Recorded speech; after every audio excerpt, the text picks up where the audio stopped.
Hey, je suis Sandra, j'ai 25 ans et j'adore le maquillage. Je veux dire, j'adore vraiment ça.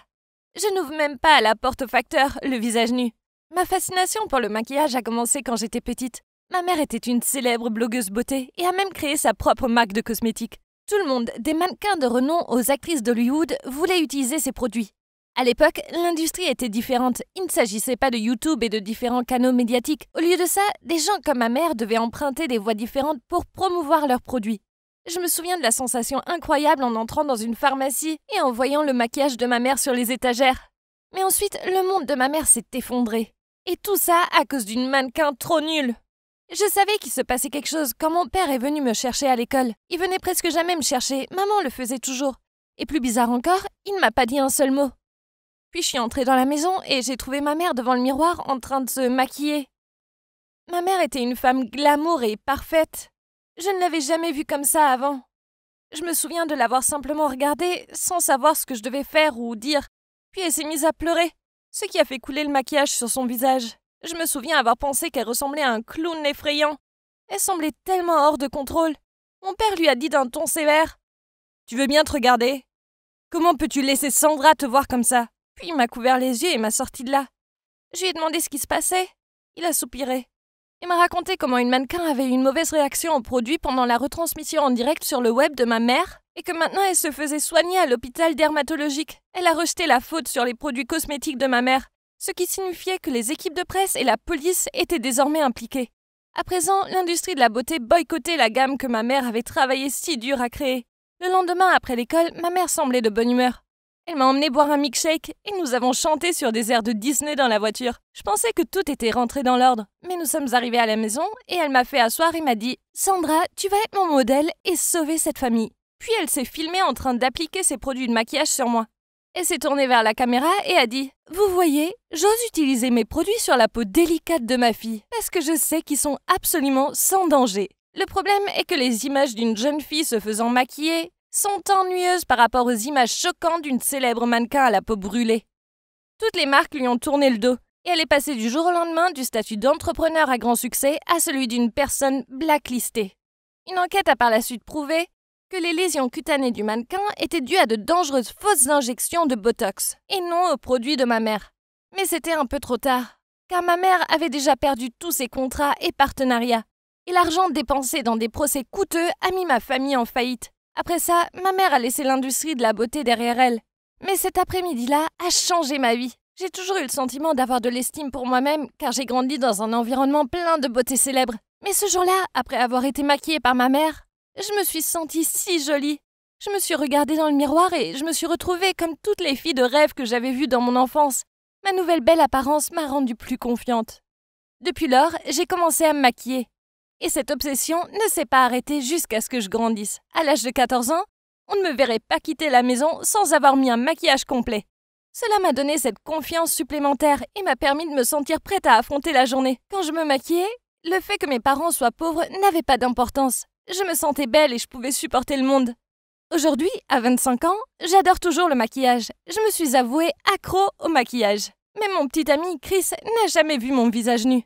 Quand je passais la nuit chez lui, je me couchais avec le visage tout maquillé, puis j'attendais qu'il s'endorme, pour pouvoir me faufiler dans la salle de bain, l'enlever et m'hydrater. Puis je me suis réveillée 2 heures avant lui pour pouvoir me maquiller. Et j'avais l'air de me réveiller complètement glamour. Oui, sauver les apparences était un travail difficile. Mais quand il m'a regardée comme si j'étais la plus belle fille du monde, eh bien, ça en valait la peine.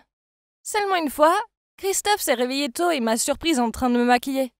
J'ai complètement paniqué et je me suis immédiatement couvert le visage avec mes mains et j'ai crié « Non, ne me regarde pas, je suis hideuse !» Il a ri et m'a dit « Ne sois pas bête, un peu de maquillage ne change rien au fait que je t'aime et que je pense que tu es la plus belle fille qui existe. » C'était gentil et tout, mais je lui ai quand même crié dessus jusqu'à ce qu'il quitte la pièce pour que je puisse finir mon maquillage. Ces mots m'ont fait réfléchir. M'a-t-il vraiment aimé ? Nous étions ensemble depuis 2 ans, mais il ne m'avait jamais vue avec un visage frais. Alors, comment pouvait-il savoir s'il m'aimait si je ne le portais pas ? Je ne pouvais pas m'empêcher d'y penser. J'avais besoin de savoir s'il m'aimait vraiment pour moi ou pas. Alors j'ai enlevé tout mon maquillage. Oui, même mon gloss transparent. Puis j'ai attaché mes cheveux et mis des vêtements décontractés et une paire de baskets. Je me tenais juste derrière lui dans son café préféré. J'hésitais à m'asseoir à la table où il était assis. Et j'étais confuse quant à la façon de parler. C'est alors qu'il m'a regardé tout en faisant défiler son téléphone et m'a dit « Oui, vous pouvez prendre ce siège, car je vais bientôt partir. » Il ne m'a pas reconnue. Intéressant. Je me suis assise devant lui en faisant semblant d'être une fille timide et mignonne. Et j'ai doucement entamé une conversation. J'ai essayé de varier le ton de ma voix pour demander ce que je devais commander. Et ça a marché. Il a complètement pensé que je n'étais qu'une fille quelconque. Après avoir discuté pendant une éternité, je lui ai dit « Je vois que tu n'as pas vraiment besoin de partir bientôt, hein ?» Il m'a souri et m'a complimenté sur mon côté mignon. Je me suis sentie beaucoup plus sûre de moi. Alors, je voulais prendre le courage de lui dire que j'étais sa petite amie. Mais soudain, il a souri et m'a dit « Si tu n'as pas de petite amie, je me demande si j'ai une chance de te connaître. » Quoi? Il était toujours en relation avec moi? C'est incroyable! Un autre plan m'est venu à l'esprit. Alors j'ai essayé de rester calme et j'ai répondu timidement « J'aimerais bien ça. » Après ça, j'ai commencé à vivre 2 vies différentes. Lorsque je me suis maquillée et que je suis devenue énergique et séduisante, Christophe m'a complimenté sur ma beauté et mon charme, et m'a fièrement montré à ses amis. Mais quand je suis apparue avec un visage nu et que j'ai fait la timide, il a dit qu'il aimait le fait que j'étais douce et rustique et qu'il pensait que les filles qui se maquillaient toute la journée étaient tragiques. Tragiques? Comment ose-t-il? Il mentait en disant qu'il sortait avec ses amis pour pouvoir passer plus de temps avec moi sans maquillage. Puis il m'embrassait avec du maquillage et me disait qu'il aimait mon côté glamour et que j'étais la seule fille pour lui. Ouais, c'est vrai. Je n'arrivais pas à croire à quel point ce type était faux. Là, je pensais qu'il m'aimait. Mais maintenant, il me trompait avec moi. Un playboy comme lui ne méritait aucune version de moi. Alors, il était temps de se venger. Alors, quand il a demandé à ma version non maquillée de partir pour un voyage, j'ai timidement accepté. Je savais qu'il voulait juste piéger une fille innocente dans son lit. Mais je suis pas une fille ordinaire de toute façon. Alors qu'il se détendait dans la piscine, j'ai timidement dit que je prendrais une douche et que je l'attendrais à l'intérieur. Et je jure que j'ai vu ses yeux briller comme une pie. J'ai couru dans la salle de bain pour mettre la douche en marche. Puis j'ai laissé mes vêtements éparpillés sur le sol. Et je me suis faufilée dans la chambre voisine que j'avais réservée pour la nuit. Là, je me suis transformée en moi maquillée. Puis je suis revenue en sonnant à la porte. Évidemment, il a dû se dépêcher de sortir de la piscine pour ouvrir la porte. Et quand il m'a vue, il est devenu si pâle. Je suis entrée dans la chambre. J'ai traversé calmement la luxueuse pièce et j'ai ramassé toutes les traces d'adultère que j'avais auparavant éparpillées sur le sol. La robe d'été, le bikini et même de la lingerie. Puis, je les lui ai toutes jetées. Il était incapable de dire un mot et a paniqué quand j'ai continué à marcher tout droit vers les toilettes, où il y avait le bruit de la douche qui versait de l'eau, en disant calmement « La personne que je dois frapper est à l'intérieur, n'est-ce pas ?» Il a paniqué et s'est précipité entre moi et la porte. « Ça ne vaut pas la peine que tu agisses, chérie. Elle n'est rien, tu sais que tu es ma seule. » J'ai demandé « Elle est belle ?»« Non, elle est ennuyeuse et démodée. Pas comme toi. » Je l'ai repoussé et j'ai ouvert la porte pour entrer. Il s'est mis à paniquer juste derrière moi et s'est figé alors que sa maîtresse était introuvable dans la vapeur de la douche chaude. Il a probablement pensé qu'elle s'était échappée d'une manière ou d'une autre et lui a au moins sauvé la vie. Je suis tout de même entrée et je me suis déshabillée et je me suis mise un peignoir devant lui. Puis je me suis dirigée vers le miroir et j'ai commencé à me démaquiller. Il était toujours aussi audacieux et effronté. « Je t'ai complètement berné. Y a pas de fille. C'est mon plan pour t'amener ici. Profitons de la nuit, bébé. » Il a vraiment un talent pour le mensonge. Je viens d'enlever en silence tout le maquillage de mon visage. « Je t'ai jamais vu te démaquiller. Ce soir sera vraiment génial, » dit-il, en s'approchant pour me serrer dans ses bras par derrière. J'ai fini par attacher mes cheveux et essuyer la vapeur sur le miroir avec ma main. Et j'ai dit « Alors, avec qui tu veux dormir ce soir ?» Il a regardé dans le miroir pour voir un autre moi et a crié d'horreur, s'enfuyant comme s'il avait vu un fantôme. Cette nuit-là, je suis restée avec jubilation dans cette chambre d'hôtel de luxe. Et j'ai apprécié le premier jour de ma vie de célibataire. Le maquillage est ma passion et mon passe-temps, et je ne le changerai pour personne. Surtout pas pour ce genre de gars. Mais je réalise maintenant que je mérite de trouver un mec qui m'aime inconditionnellement. Que je sois la version glamour et maquillée de moi, ou simplement la version timide et libre de mon maquillage. Au lycée, il y a toujours ces filles méchantes, non? Eh bien, il s'avère que j'étais en fait la méchante fille. Et il m'a fallu quelque chose de vraiment terrible pour le réaliser. Vous voyez, je suis une fille assez ordinaire. Un look ordinaire, des notes moyennes. Et je suppose qu'on peut dire que je suis un peu potelée. Ouais, je suis invisible à ce point. Mais Dieu merci, j'avais de bons amis. Donc c'est bon, je me contente de ma vie médiocre. Mais un jour, j'ai reçu une note dans mon casier. Il y avait même un cœur dessus. Mon cœur s'est mis à battre si vite. Se pourrait-il que... J'ai continué à lire et je n'arrivais pas à y croire.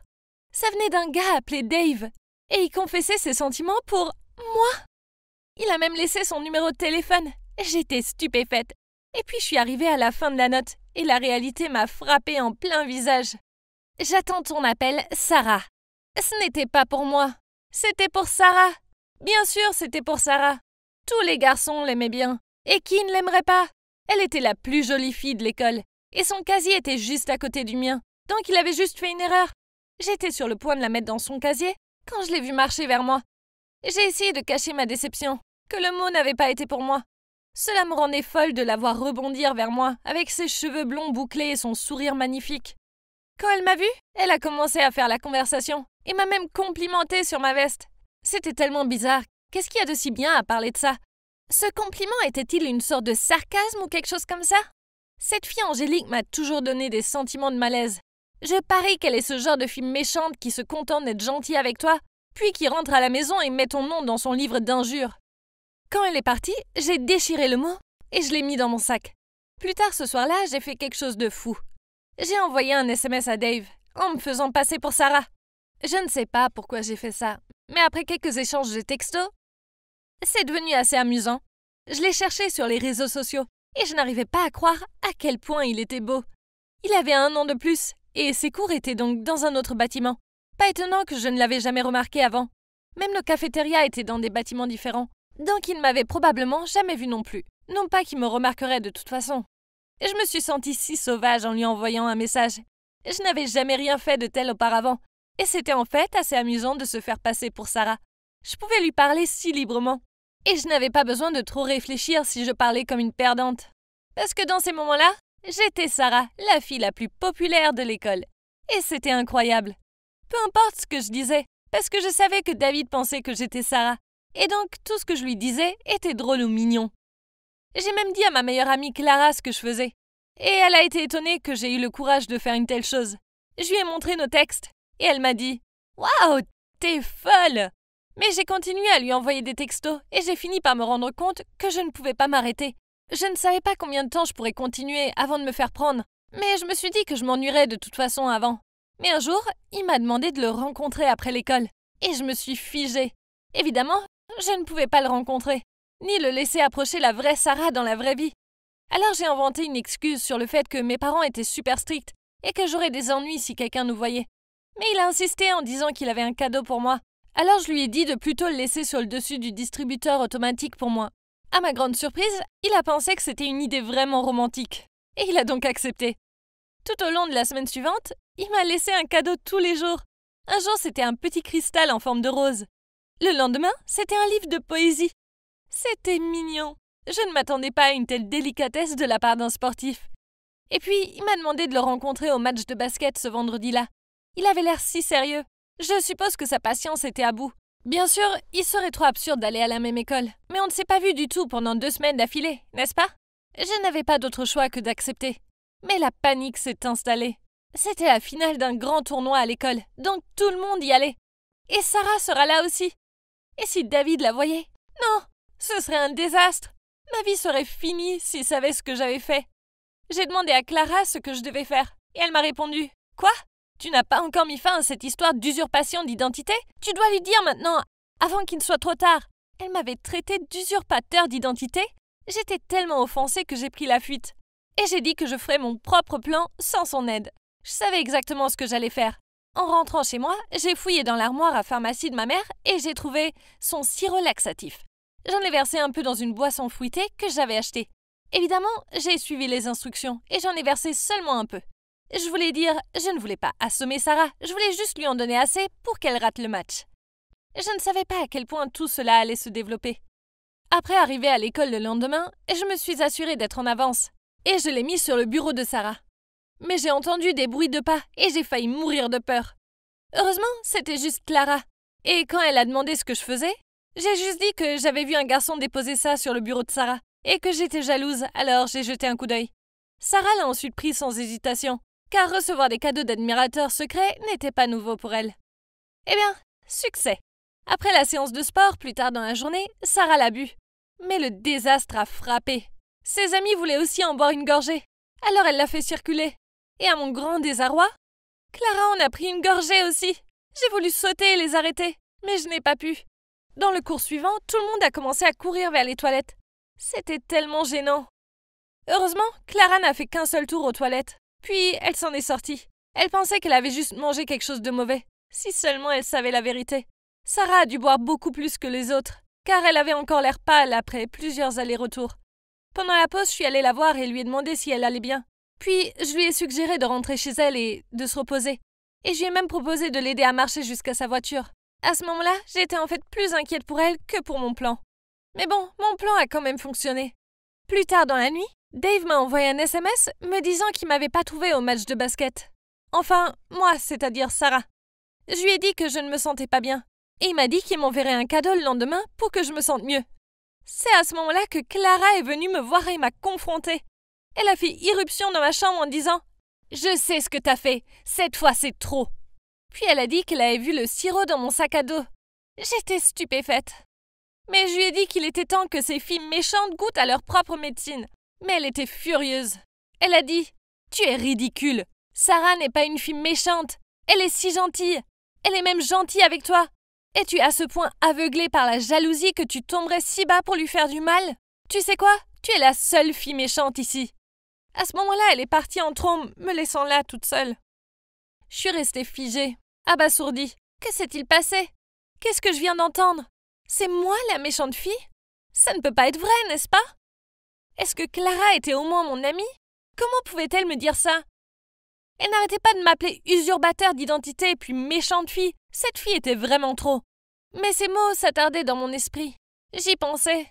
Sarah ne m'avait jamais vraiment fait de mal. Alors pourquoi étais-je si méchante avec elle? Ce n'était pas bien de ma part. Cette nuit-là, je ne pouvais pas dormir. Je me sentais si coupable. J'avais vraiment laissé les choses déraper. Pourquoi est-ce que je faisais ça? Ce n'est pas comme si j'aimais vraiment Dave. Bien sûr, ça faisait du bien d'avoir un mec mignon qui me parlait. Mais il ne me parlait que parce qu'il pensait que j'étais Sarah. Je ne savais plus ce que j'essayais de faire. Le lendemain, Dave a laissé une nouvelle boîte cadeau sur le distributeur automatique. Je n'arrêtais pas de la regarder et je n'étais pas sûre de devoir la prendre. Mais soudain, un type l'a remarqué, l'a enlevée et a vu que c'était adressé à Sarah. Puis il a rapidement couru en classe et le lui a donné. Tout s'est passé si vite que je n'ai même pas eu le temps de réagir. J'ai couru après lui pour voir ce qui allait se passer ensuite. Sarah et ses amis étaient tous rassemblés autour de la boîte et n'arrêtaient pas de dire « Dave, n'est-il pas ton béguin? C'est Dave Miller? Waouh, félicitations! Mais pourquoi a-t-il laissé un cadeau pour toi? » Je pouvais voir que Sarah rougissait. Et c'est là que j'ai réalisé qu'elle l'aimait vraiment. Oh mon Dieu, j'avais tout gâché. Elle était si heureuse, ce qui m'a fait me sentir encore plus mal. Clara avait raison. J'étais la méchante fille, pas Sarah.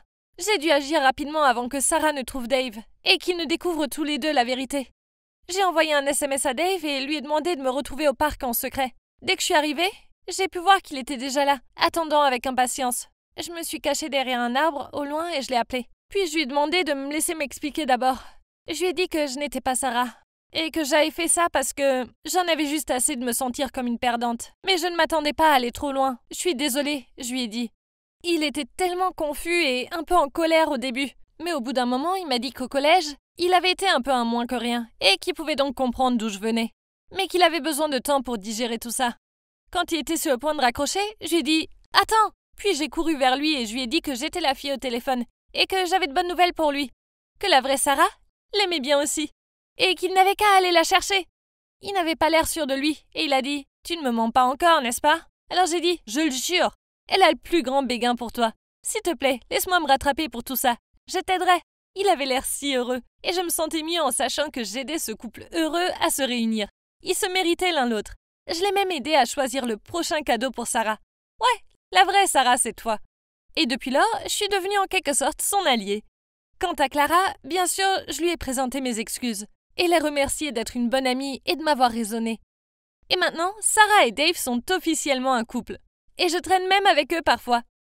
En fait, l'ami de Dave me drague. Alors, voyons si quelque chose se passe de ce côté. Peut-être que je vais enfin avoir un vrai petit ami. Bonjour, je m'appelle Adam, j'ai 24 ans et je suis marié à Mathilde, mon amour de lycée. Même si nous n'avons pas encore d'enfants, Mathilde reste à la maison et je travaille. Ça a l'air génial. Non, Vous savez, cette femme, qui était autrefois mignonne et aimante, elle est maintenant une maniaque de contrôle complètement grincheuse. Ne vous méprenez pas, je l'aime toujours beaucoup, mais bon, de qui je me moque? Je suis juste le mari soumis qui n'ose jamais s'opposer à elle. Je ne suis plus un homme libre, au contraire. Elle insiste pour que je suive ses règles, et je jure qu'elle en invente la plupart au fur et à mesure. Pas de sortie avec des amis, pas de voyage de plus d'une journée, même s'ils sont liés au travail. Le dîner n'est pas autorisé à l'extérieur, sauf si je l'emmène avec moi. Pas de conversation avec des collègues de travail sur les médias sociaux.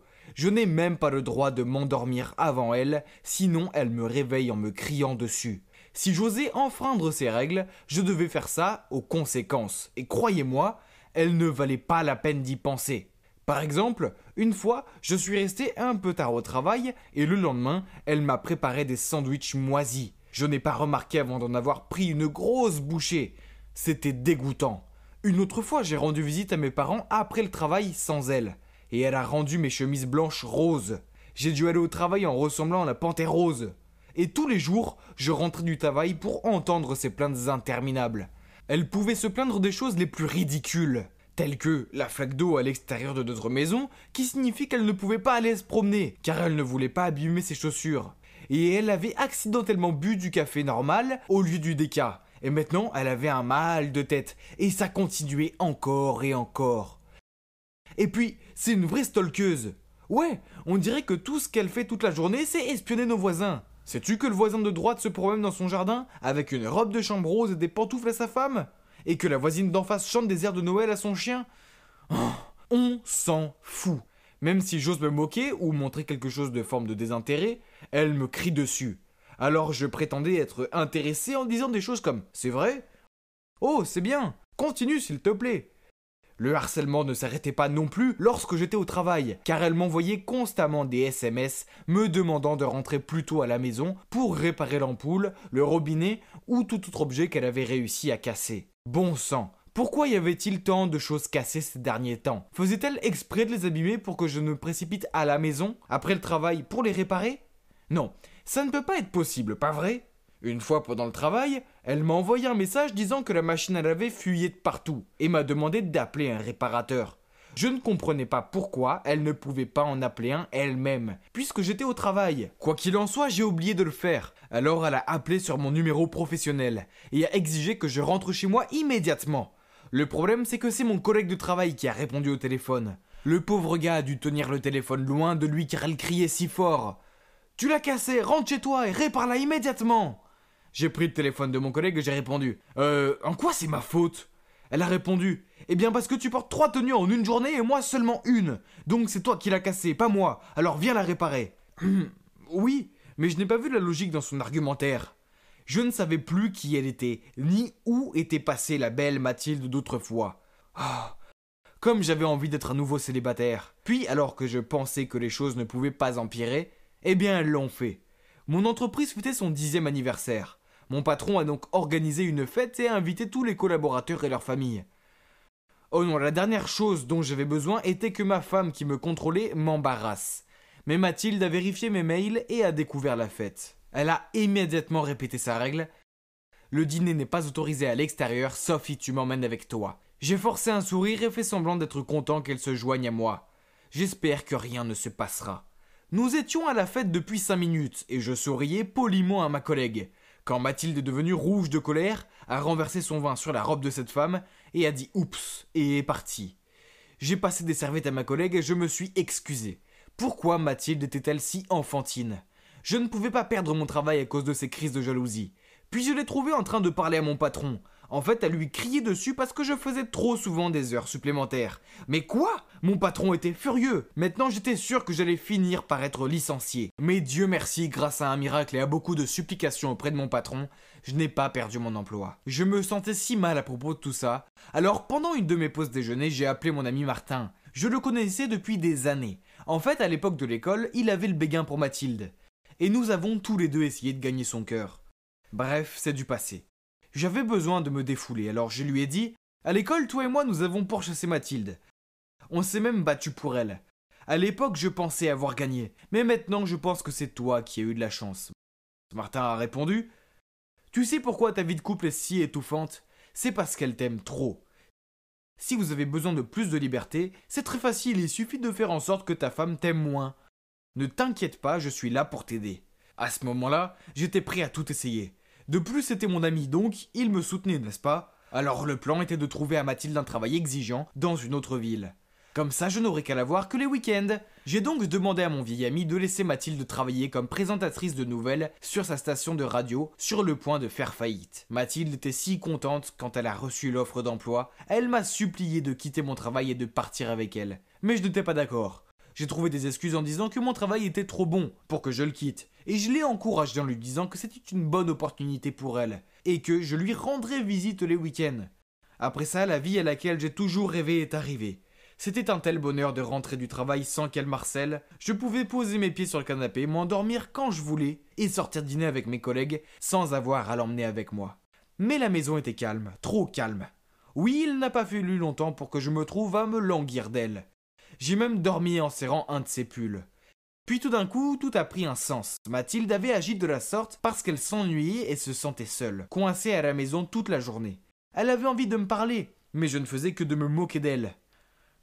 J'étais un mari tellement terrible. J'avais été idiot et je voulais que ma femme revienne. Alors sans attendre, j'ai acheté le plus gros bouquet de fleurs que j'ai pu trouver et je me suis rendu chez Mathilde dans l'autre ville. Mais quand je suis arrivé dehors, je l'ai vu parler à quelqu'un. C'était Martin, ce serpent vicieux et sournois. Puis je l'ai vu prendre sa main. Je me suis précipité vers lui et lui ai donné un coup de poing dans le nez. Mathilde a paniqué. « Adam, tu es fou, qu'est-ce que tu fais ?» Puis elle a regardé le nez de Martin qui saignait. J'étais furieux, alors j'ai lâché. C'est un menteur, il m'a dit de te renvoyer juste pour pouvoir s'introduire dans ta vie. Elle m'a regardé avec surprise et a balbutié. Quoi? Tu m'as renvoyé? J'ai gagné ce travail et j'ai choisi cette vie. Non, j'ai secoué la tête. C'est moi qui ai tout organisé, je suis désolé, je suis un idiot. J'étais sur le point d'embrasser Mathilde, mais elle m'a repoussé et a dit « Tu t'ennuies avec moi? Pourquoi tu n'as pas... Tu es un lâche !» Après cela, Mathilde a couru dans sa maison et a fermé la porte à clé. Je l'ai supplié de m'écouter, mais elle m'a ignoré. Je n'avais pas d'autre choix que de rentrer chez moi triste et seul. Je suis retourné chez elle chaque jour et j'ai essayé de m'excuser. Mais elle n'a jamais répondu à la porte. Chaque jour, j'ai laissé un cadeau sur le pas de sa porte, comme un gâteau au chocolat, une peluche pingouin, car c'est son animal préféré, et une photo de nous deux. Elle a pris les cadeaux, mais elle ne répondait toujours pas. Mais un soir, alors que j'attendais devant chez elle, je l'ai vue courir vers moi. Serait-ce qu'elle m'avait pardonné et qu'elle venait m'embrasser ? Mais non, un bandit l'a poursuivie et essayait de s'emparer de son sac à main. Je me suis précipité et j'ai plaqué ce bandit sur le sol. Elle avait tellement l'air soulagée que je sois là pour la sauver qu'elle m'a serré dans ses bras. Après cela, elle m'a pardonné et elle est retournée chez elle. J'ai définitivement appris ma leçon maintenant. Je devrais toujours apprécier le bonheur que j'ai eu au lieu de la prendre pour acquis. Mais je suppose que je vais devoir vivre sur le fil du rasoir pour le reste de ma vie, de peur qu'un jour Mathilde découvre le grand secret que je garde. Eh oui, c'est moi qui ai engagé ce bandit. Surprise! Ce secret devra m'accompagner dans la tombe. Ou Mathilde m'enverra elle-même 6 pieds sous terre. Ou je ne sais pas. En bref, souhaitez-moi bonne chance, les gars. Hey, je m'appelle Gabriel, j'ai 23 ans. Je viens de Hambourg et j'ai une question. Vous devez avoir entendu parler de la K-pop, n'est-ce pas? Alors y a-t-il des fans de K-pop parmi vous? Bien sûr que j'en suis un. Pour être plus précis, je suis un ARMY, un vrai stan de BTS. Oh, et pour ceux qui ne le savent pas, stan est un mot familier pour dire que vous êtes un grand fanatique de quelque chose. Quoi qu'il en soit, je peux dire fièrement que je suis obsédé par la K-pop. Et c'est tellement amusant, n'est-ce pas? Mais tout le monde ne comprend pas cela. En fait, voici mon histoire sur la façon dont les gens m'ont traité parce que je suis un fanboy. Et c'est devenu assez dramatique. Les gens pensent toujours que nous aimons la K-pop juste parce que les stars sont belles. Mais non, ce n'est pas seulement ça. Sérieusement, je parie que ceux qui détestent la K-pop ne lui ont même pas écouté proprement. Alors, vous qui détestez la K-pop, écoutez-moi et je vais commencer par remonter jusqu'au moment qui a changé ma vie, lorsque j'ai découvert la K-pop pour la première fois. Tout a commencé lorsque ma camarade de classe Rose regardait ce clip vidéo intitulé Dope pendant la récréation. J'ai été curieux et je l'ai rejoint. Et oh là là, je n'avais jamais vu quelque chose d'aussi impressionnant. Le tournage, la chorégraphie, c'était fantastique. Je n'arrivais pas à me sortir la chanson de la tête, et la vidéo était tellement amusante à regarder. Il n'avait pas besoin de filles sexy ni de super bagnoles pour la rendre accrocheuse. Ce n'est que du pur talent. Après cela, j'ai commencé à écouter davantage du K-pop, et je suis devenu un fan de plusieurs groupes, mais BTS est toujours mon unique véritable amour. Je les aime, et ça ne me dérangerait pas de les partager sur mon Instagram, qui m'aide aussi à me faire des amis parmi beaucoup d'autres amis du monde entier. Surtout des filles, mais aussi beaucoup de gars, et ils m'envoient souvent des messages pour me dire à quel point ils m'admirent pour être aussi ouverts qu'à mon amour pour la K-pop. Ils m'ont dit qu'ils aimeraient avoir le même courage que moi, car beaucoup d'entre eux se sont fait ridiculiser parce qu'ils aimaient les artistes masculins coréens. C'est ridicule. Nous sommes en 2021. Nous pouvons aimer qui nous voulons, et nous ne devrions pas avoir à taire nos passions. Cependant, je comprends parfaitement ce qu'ils ont ressenti. Je suis passé par là et c'est dur. Une fois au lycée, j'étais tellement content de montrer à Rose mon nouvel album de BTS. Nous hurlions et crions, tandis que je parcourais soigneusement chaque page comme si c'était mon bien le plus précieux. Quand un sportif est passé avec son équipe et me l'a arraché des mains, puis il a dit « C'est quoi ce magazine pour ados ? Ils avaient tous eu des recours à la chirurgie plastique, n'est-ce pas ?» Puis un autre type a dit « Pourquoi tu aimes ces types ? T'es gay ou quoi ?» Puis ils sont partis en riant. J'étais tellement en colère que je voulais le jeter si loin de la terre que même Google ne pourrait pas le trouver. Mais je ne pouvais rien faire. Ils étaient bien plus grands que moi et me réduiraient en miettes si j'essayais. Alors j'ai trouvé une meilleure idée. J'ai commencé à aller au gym. Je voulais être musclé comme John Cook. Comme ça, je n'aurais plus peur des losers qui s'en prennent à moi et mes amis. Oh, et au fait, je ne suis pas gay. C'est juste une autre chose que nous, les fanboys, devons gérer. Il n'y a rien de mal à être gay. Mais supposer que je le suis parce que j'aime la K-pop est stupide. La K-pop est pour tout le monde. Quoi qu'il en soit, après le lycée, les choses s'amélioraient car les gens au collège étaient moins curieux. Nous avions tous grandi, et vous ne croirez pas à quel point j'étais devenu musclé. Les filles ont commencé à s'intéresser à moi, mais il n'y avait qu'une seule fille pour laquelle j'avais du béguin. Elle s'appelait Alice, et elle était très mignonne. Cependant, il y avait juste un petit problème. Et par petit, je veux dire énorme. Elle n'aimait pas la K-pop. Une fois alors qu'on étudiait, elle s'est assise plus près de moi et m'a demandé avec un sourire « Qu'est-ce que tu écoutes ?» Puis elle a pris une de mes oreillettes. « Qu'est-ce que c'est, une sorte de chorale ?» Puis elle s'est mise à lire avec un regard dégoûté. « Quoi ? C'est mon parti pris, hein. Rap Monster pétait le feu. Je ne savais pas qu'elle était de si mauvais goût. Mais j'ai laissé passer cette fois-ci puisque je ne voulais pas en faire toute une histoire à la bibliothèque. Après ça, les choses ont repris et sa haine pour la K-pop est devenue plus évidente. Chaque fois que j'en parlais, elle roulait les yeux et changeait de sujet. Et quand les nouveaux clips sortaient et que j'avais hâte de lui montrer, elle se contentait de les faire défiler sur son téléphone et de les ignorer.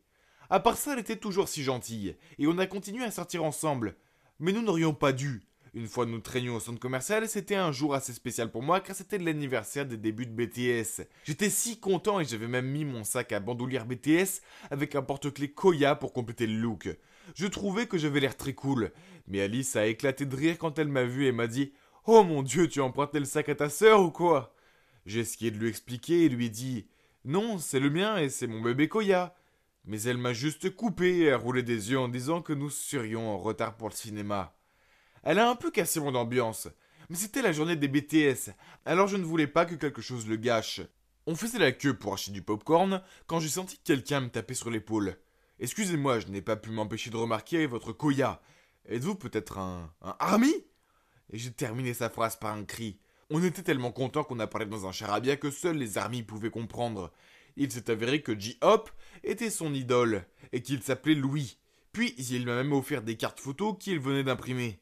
J'étais tellement plongé dans la conversation avec lui que j'ai oublié qu'Alice était là. Jusqu'à ce que Luis lui dise « Oh hey, c'est qui ton idole ? Je ne pourrais avoir des cartes pour toi aussi ?» Alice a pris un air offensé et a dit « Vous êtes malade ? Quelle paire de tarés ! J'en ai assez de ces trucs de K-pop. » Puis elle est partie en trombe. Nous sommes restés abasourdis. Mais bon, si elle ne pouvait pas respecter mon hobby et m'aimer pour ce que je suis, alors très bien, bon débarras Alice. Après cela, Louis et moi sommes allés dans un café pour parler de tout ce qui concerne BTS. Et jusqu'à ce jour, nous sommes toujours bons amis, et je suis reconnaissant d'avoir mis un terme à ma relation avec cette horrible fille. Après cette relation, j'ai laissé ma vie amoureuse un peu de côté, car j'étais occupé à regarder des vidéoclips en streaming, à voter pour BTS lors des remises de prix, et à suivre tout leur contenu en plus de mes études. J'étais parfaitement heureux de vivre ma petite vie de fanboy, sans aucune fille. Mais un jour, tout a changé. J'étais dans le bus pour aller en cours, car je ne me sentais pas assez bien pour conduire après une nuit blanche à regarder un live stream de BTS. J'ai dû m'assoupir parce qu'à l'instant d'après, je me suis réveillé et je m'appuyais sur l'épaule d'une fille. Je me suis rapidement excusé auprès d'elle et elle a simplement ricané. Puis j'ai regardé de plus près et, oh mon Dieu, je n'avais jamais rencontré une aussi belle fille dans ma vie. Elle était comme un mélange de 4 membres de Blackpink. Heureusement, j'étais assez intelligent pour lui demander son numéro et lui proposer de lui offrir une boisson pour me faire pardonner d'avoir presque bavé sur son épaule. Après la classe, nous nous sommes rencontrés dans un Starbucks et nous avons immédiatement sympathisé. Son nom était Emma et elle était si intelligente et jolie. Je devais la séduire pour qu'elle devienne ma petite amie. J'ai donc décidé de changer un peu de tactique. J'attendrai un peu avant de lui dire que j'étais un fanboy, et je me suis plutôt appliqué à en savoir plus sur elle d'abord et à lui faire comprendre qu'elle me plaisait vraiment. Puis au moment opportun, je partagerai avec elle ma passion pour la K-pop. Très vite, nous sommes devenus très proches et nous faisions tout ensemble, et j'ai finalement senti que le moment était venu. Je l'ai raccompagnée chez elle et j'ai décidé de mettre ma playlist de K-pop. À ma grande surprise, elle a semblé intéressée et m'a demandé ce que c'était. Je lui ai dit à quel point j'aimais ça, puis je lui ai demandé nerveusement « Ça ne te fait vraiment rien parce que d'habitude, quand je le dis aux gens, ils se moquent de moi. » Elle a juste souri et a dit « Ok, maintenant c'est mon tour. » Puis elle a mis du death metal, ce qui m'a presque fait dresser les cheveux sur la tête. Elle a ri et a dit « Je sais ce que tu ressens, le death metal n'est pas non plus la tasse de thé de tout le monde. Mais bon, on a le droit d'aimer ce qu'on veut, non ? Je respecte le fait que tu aimes la K-pop. » Oh mon Dieu, Emma pourrait-elle être plus parfaite ? J'ai hâte de lui montrer ma chambre aussi. Mais de façon inattendue, la nuit où je l'ai invitée, son visage a changé quand elle a vu tous mes posters et mes merch. Je lui ai montré mes collections, mes poupées, mes photos, mais elle s'est contentée de sourire et de me fixer. Puis elle a pris sa main et a dit « Gabriel, c'est vraiment cool. Mais tu ne penses pas que c'est peut-être un peu trop ? Je sais que tu les aimes, mais tu devrais peut-être commencer à dépenser ton argent pour des choses concernant ton avenir aussi. » Puis elle m'a dit qu'elle voulait rentrer à la maison. Je ne peux pas nier que j'ai été blessé. Mais je savais que c'était la bonne fille pour moi, et qu'elle avait juste besoin d'un peu de temps pour comprendre que c'était plus qu'un simple hobby pour moi. J'étais donc déterminé à lui faire aimer la K-pop. J'ai commencé à lui envoyer des chansons, à lui recommander des émissions coréennes à regarder. Une fois, j'ai même prétendu que je l'emmenais en pique-nique. Mais je l'ai emmenée à Army Fest. Emma s'est laissée faire, mais elle ne semblait toujours pas intéressée. Puis la meilleure des nouvelles est arrivée. J'ai découvert que BTS allait donner un concert à Londres. Je voulais absolument y aller et j'ai parlé à Emma de prendre l'avion pour le concert. Mais elle a dit « Gabriel, n'est-il pas le même jour que notre concours de marketing ? Il y aura des chasseurs de tête là-bas. Et tout, tu ne peux pas le manquer. C'est ta chance de décrocher un bon emploi. » Je m'en fichais et j'ai répondu en plaisantant « Mais j'ai attendu de les voir toute ma vie. C'est un rêve qui se réalise. Qui a besoin d'un travail quand on a BTS ? Je vais à Londres, bébé. » Mais Emma n'a pas ri. En fait, elle s'est mise en colère et a commencé à me crier dessus en me disant que j'étais si immature et que si je ne grandissais pas bientôt, elle ne pourrait plus être avec moi. Elle a même pleuré en disant qu'elle avait besoin d'un homme responsable qui pensait à son avenir et elle est partie en courant. Après ça, c'était silence radio. J'étais coincé dans un dilemme. C'était mon plus grand rêve de voir BTS en concert. Mais pourquoi je me sentais si mal ? J'ai décidé d'attendre quelques jours pour réfléchir et j'ai fini par réaliser qu'il y aurait d'autres concerts, n'est-ce pas ? Je ne pouvais vraiment pas rater le concours. Je veux dire, comment pourrais-je soutenir BTS sans argent ? J'avais besoin d'un travail. Alors même si cela a brisé mon cœur de fan, j'ai dit à Emma que j'allais laisser tomber le concert cette fois-ci et aller au concours. Emma a immédiatement souri et a dit « Vraiment ? Je suis si fier de toi, Gabriel. » Puis elle m'a donné un gros bisou et je me suis rappelé que cela en valait la peine et qu'au moins j'avais toujours ma petite amie. Mais soudain, Emma a recommencé à parler. « Gabriel, il y a quelque chose que je dois te dire. En fait, le professeur Dubois m'a dit que le concours a été reporté temporairement. Donc c'était juste un test. » Puis elle a dit qu'elle voulait juste voir si je pouvais trouver mes priorités. Elle aimait ma passion pour la K-pop, mais tout doit être équilibré et elle voulait s'assurer que je prenais les autres parties de ma vie aussi sérieusement que la K-pop. Puis elle m'a tendu son téléphone et m'a dit « Regarde, je n'arrivais pas à y croire. C'était 2 tickets pour le spectacle de BTS. Elle les avait achetés pour moi. J'étais si heureux que j'ai fondu en larmes et je n'ai pas pu m'empêcher de les serrer dans mes bras. Je pensais que c'était le plus beau moment de ma vie, mais le concert de BTS l'était encore plus. Surtout qu'Emma était à mes côtés. Nous sommes toujours ensemble et devinez quoi ? Elle a même pris parti pour Jin maintenant. Elle est vraiment la fille parfaite pour moi et j'ai hâte de passer ma vie avec elle. Si en 2031 vous voyez une famille de 4 personnes crier à tue-tête un concert de BTS, il y a de fortes chances que ce soit moi, Emma et nos futurs enfants. Ne soyez pas timide, venez dire bonjour. Les règles, les règles, les règles. Les mères aiment vraiment les imposer, n'est-ce pas ? Au fait, je m'appelle Céleste et mes parents ont divorcé quand j'avais 8 ans. Alors, depuis, c'est juste moi et maman. Maman a établi un tas de règles ennuyeuses pour moi, mais je déteste les suivre. J'ai 18 ans et je devrais m'amuser, non ? Pour moi, les règles sont faites pour être brisées de toute façon. Et croyez-moi, je les ai brisées. Seulement, cela a chamboulé toute ma vie. Un jour, j'avais un examen de maths important. Mais je déteste les maths.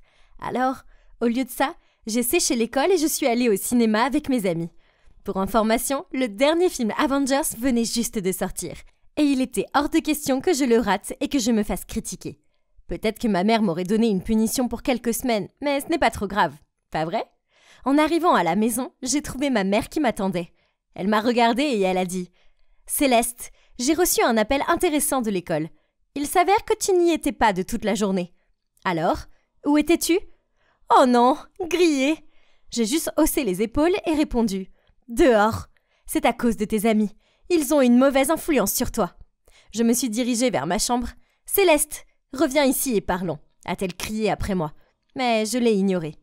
Puis elle a crié « Je ne peux plus te supporter. Toi et ton attitude de gamine. Tu vas aller vivre avec ton père. » Quoi ? Elle me mettait à la porte ? Waouh ! Je ne m'attendais pas à ce qu'elle fasse ça. Peu importe. J'en avais marre de me faire engueuler tout le temps. Papa serait peut-être plus compréhensif. Je n'avais pas beaucoup vu papa. En fait, la dernière fois c'était... je crois que c'était lors de mon 16e anniversaire. C'était un homme occupé, puisqu'il est le directeur de cette école de garçons prétentieux. Maman ne plaisantait pas, et elle l'a appelé le soir même, et il est venu et il a chargé mes affaires dans le coffre de sa voiture. C'était super gênant. Je ne savais pas du tout quoi lui dire. Puis, au bout d'une heure de voyage très ennuyeux, il a dit « J'ai rempli toutes les procédures d'admission pour toi. Tu pourras commencer tes études dans mon école demain. » Quoi ? C'était une école de garçons, et j'étais une fille. De plus, il était hors de question que j'étudie dans un endroit où mon père était le directeur. Paniquée, j'ai demandé « Mais papa, ce n'est pas une école de garçons ?» Il a répondu « C'était le cas avant, mais récemment, nous avons laissé accepter quelques étudiantes. Je ne peux pas y aller. Tu es le directeur. Ce serait si embarrassant. » Pas question. J'irai dans une autre école. Ou autre chose. Il m'a jeté un regard sévère et a dit « Ta mère m'a tout dit sur ton comportement dans ton ancienne école, et c'est inacceptable. Donc, tu vas faire tes études dans mon école pour que je puisse garder un œil sur toi. Ce n'est pas discutable. » Oh mon Dieu, je ne peux pas le croire. Il était beaucoup plus strict que maman. Alors, à contre-cœur, j'ai murmuré « Bien, mais seulement si tu me promets de ne dire à personne que je suis ta fille. » Il a hoché la tête et a dit « D'accord, si c'est ce que tu veux. » L'école ressemblait à un film bizarre, où les personnages se croient en sécurité, mais ils disparaissent un par un. Pour commencer, elle était située sur une colline, à des kilomètres de tout. À l'intérieur, c'était tellement masculin, des bruns et des gris, et je n'ai pas vu une seule photo dans tout le bâtiment. La seule chose féminine dans tout l'endroit étaient les toilettes des filles. Nous devions partager tout le reste avec les garçons. Quel désagrément! L'uniforme était le même pour les garçons et pour les filles. Une chemise trop grande, un pantalon large et ces chaussures plates dégoûtantes. Berk! Pendant l'éducation physique, les filles étaient obligées de faire les mêmes exercices que les garçons. Des développés couchés, des pompes et jouer au football, mais pas ce que je qualifie de fun. Et il n'y avait même pas d'équipe de pom-pom girl. Puis il y avait toutes ces règles stupides pour les filles, comme seuls les uniformes sont autorisés à l'école. Pas de jupe, pas de robe, même pas de jean. Boutonnez le haut de votre chemise, attachez vos cheveux en un affreux chignon, ne pas flirter avec les garçons. Yep, c'était réellement une règle. Vous vous rendez compte ? Je ne savais pas si c'était un lycée ou une prison. Je pensais que c'était inquiétant, mais je me suis vite rendu compte que cette école a un gros problème. C'est peut-être parce que cette école était à l'origine réservée aux garçons. Mais cet endroit n'appréciait pas du tout les filles. Une fois, dans un cours d'histoire, le professeur nous a demandé en quelle année Abraham Lincoln était devenu président. Facile, mais avant même que je puisse lever la main, elle a continué. Cette question semble trop difficile pour les filles. Alors, est-ce que l'un des garçons connaît la réponse ? Quoi ? Comment a-t-elle pu dire ça ? C'est quoi cette attitude machiste ? Cela m'a mis de mauvaise humeur. Alors, pendant le dîner, j'ai décidé d'en parler à papa. Il devait savoir à quel point son école était ridicule. Alors, je lui ai dit combien je détestais ces règles stupides et combien ses professeurs étaient sexistes. Il m'a lancé un regard noir et m'a dit qu'il n'y avait pas assez de filles dans l'école pour justifier un uniforme séparé. De plus, Si les filles s'habillaient différemment, cela ne ferait que distraire les garçons. Quant aux profs d'histoire, c'était juste parce que les garçons ont souvent de plus grandes connaissances que les filles en la matière. Alors peut-être qu'elle ne voulait pas embarrasser les filles au cas où elles ne pourraient pas donner la bonne réponse. Quel genre d'argument était-ce ? Ce n'était pas le bon vieux temps. Ces vieilles personnes devaient s'adapter à la décennie. Ok, très bien. Je vais prouver à toute l'école et à tous les professeurs qu'il n'y avait pas que des garçons ici. Le lendemain, j'ai rassemblé toutes les filles de ma classe. En fait, il n'y en avait que 2, Laura et Diane. Et nous nous sommes retrouvés dans le seul endroit réservé aux filles, les toilettes des filles. Puis je leur ai dit « Hey les filles, bienvenue dans notre club, la poupée. Je pense qu'il est temps que nous nous battions pour nos droits et notre présence dans cette école. Les filles comptent aussi, non ?» Au début, elles semblaient toutes les 2 un peu inquiètes. Je comprends, elles ne voulaient pas avoir d'ennui. Alors j'ai rapidement réussi à les convaincre que ce serait bien, amusant même.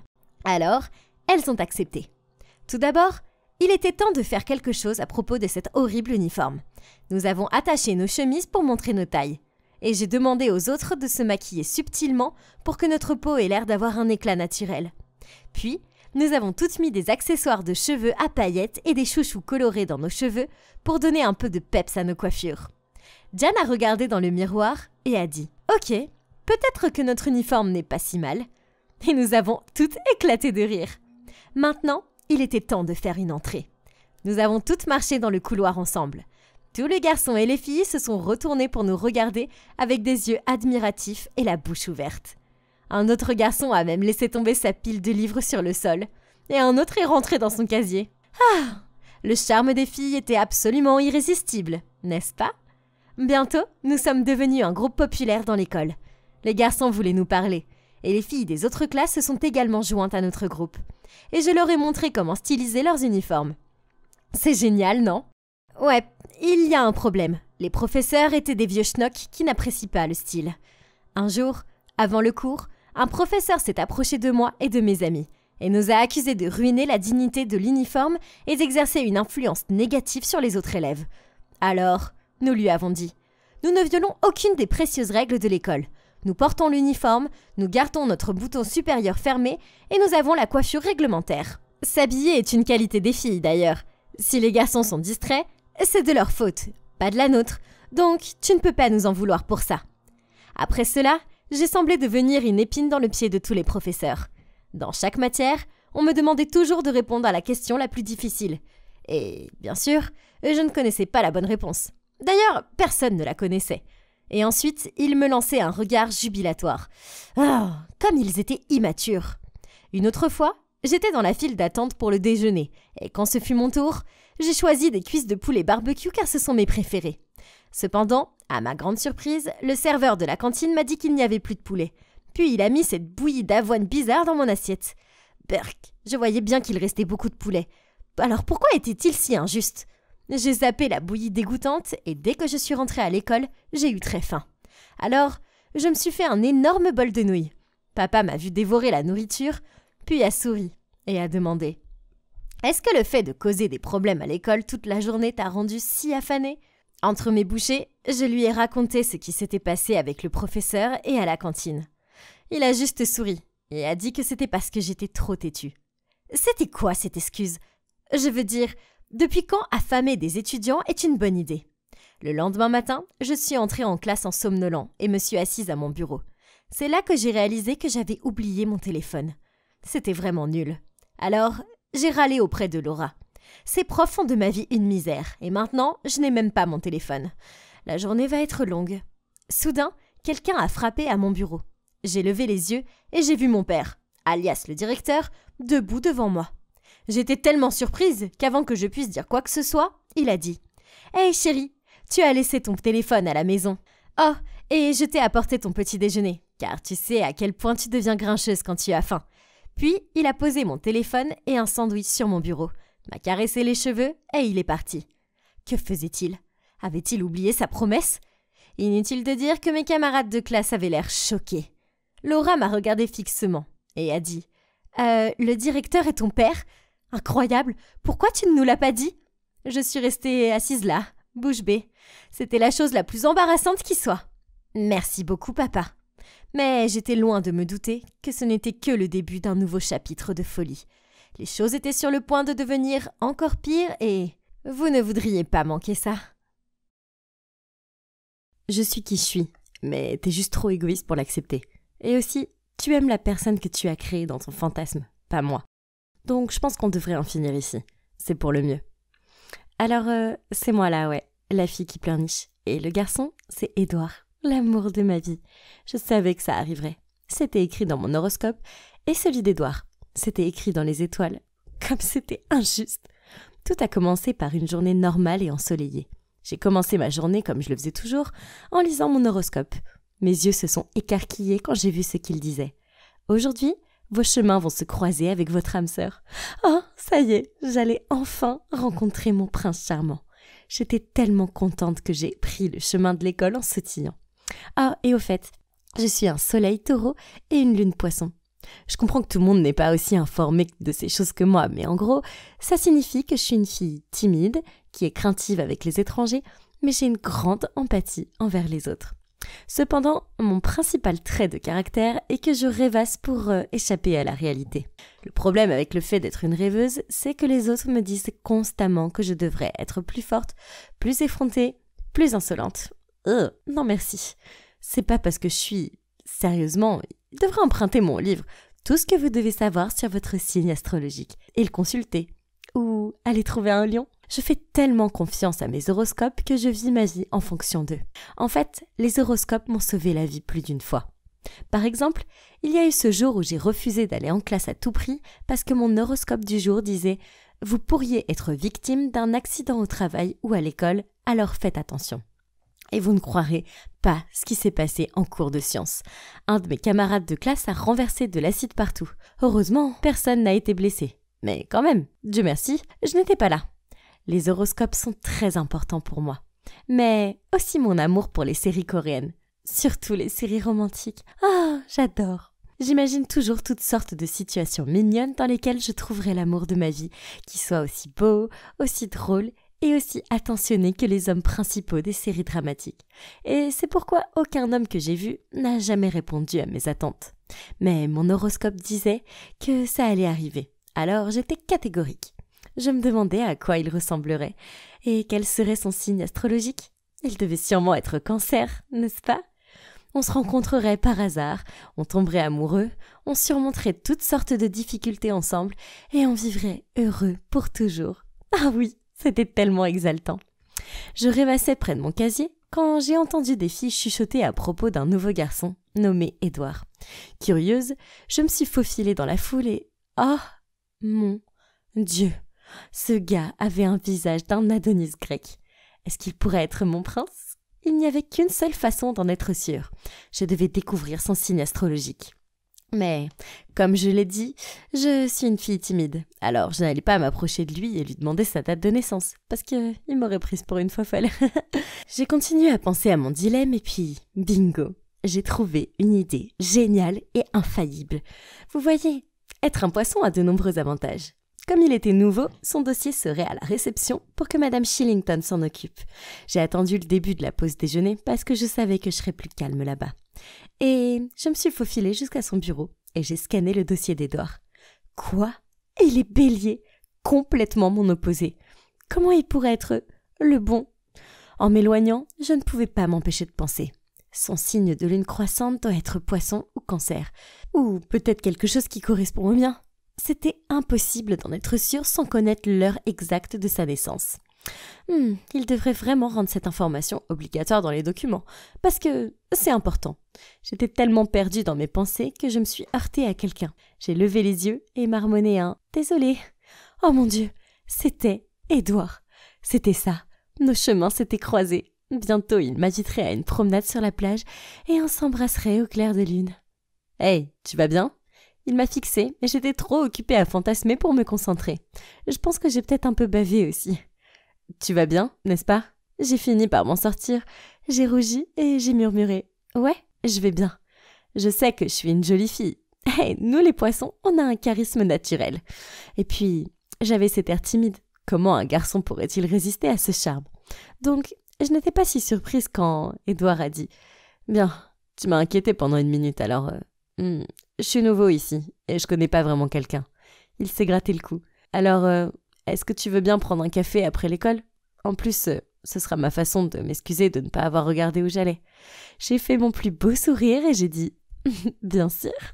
Il s'est arrangé pour me rencontrer dans ce café voisin. Je sais que je vous ai dit que je suis quelqu'un de silencieux, mais étonnamment, Édouard et moi avons vraiment sympathisé. Nous avons partagé un muffin et il m'a dit que de me rencontrer avait été le meilleur moment de sa journée. Il m'a même demandé mon numéro avant que je ne rentre chez moi. Oh, youpi! Oh, j'ai aussi découvert à quelle heure il est né. Je me suis précipitée à la maison pour regarder son signe astrologique. Et comme je m'y attendais, sa lune et son ascendant sont des signes du cancer, ce qui me correspond parfaitement. À partir de ce jour-là, nous avons commencé à nous envoyer des textos et à nous appeler. Et nous nous sommes même vus tous les jours. C'était génial. Jusqu'au jour où il m'a demandé si je voulais être sa petite amie. Oh mon Dieu, bien sûr que je le voulais. Tout se passait exactement comme je l'avais imaginé. Mais c'est aussi à ce moment-là que les choses ont commencé un petit peu à foirer. Ok, mon obsession de l'horoscope signifie que je parle sans cesse des étoiles, des planètes, de la lune, du soleil et des personnalités de chaque zodiaque. Je sais que cela rend fou parce que il est tellement sceptique. Un jour, dans son horoscope, il était écrit qu'il devait se ménager aujourd'hui et éviter les exercices fatigants. Mais Édouard avait un match de basket important à l'école. Je l'ai supplié de ne pas y participer, mais il n'a rien voulu entendre. Il a dit que c'était absurde. L'équipe avait besoin de lui et il ne pouvait pas les laisser tomber sur un coup de tête. J'étais folle d'inquiétude à l'idée qu'il puisse se casser la jambe ou quelque chose du genre. Je ne pouvais pas laisser ça se produire. Alors j'ai mis du sirop laxatif dans sa bouteille d'eau. Quelques cuillères suffiraient, n'est-ce pas ? Alors, je pense que j'en ai mis peut-être un peu trop parce qu'il a disparu dans les toilettes pendant des heures. Oups, et l'équipe a perdu. Mais au moins, mon petit ami n'a pas eu de se casser, pas vrai ? C'est pas tout. Il était vital pour moi qu'il fasse toutes sortes de gestes romantiques comme ils le font dans les drames coréens que j'adore.